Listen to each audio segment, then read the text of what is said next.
ibu loncat itu ke udara lalu-lautan darat, laut dan udara ibu lalui hanya untuk pergi ke majelis ilmu.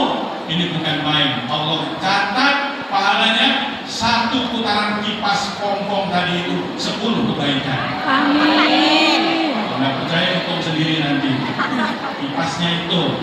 Dan 10 keburukan Allah hapuskan, 10 dosa Allah hapuskan perjalanan ibu. Dan ibu-ibu yang rajin ngaji di majelis ilmu, Allah akan tambahkan cahaya dari dalam hatinya memancar ke wajahnya. Tengok wajahnya semuanya bercahaya karena pakai skincare. Ya bukan, tapi bukan karena itu, karena hati yang ikhlas, hati yang tulus, wajah-wajah orang yang mengaji itu segar dipandang mata.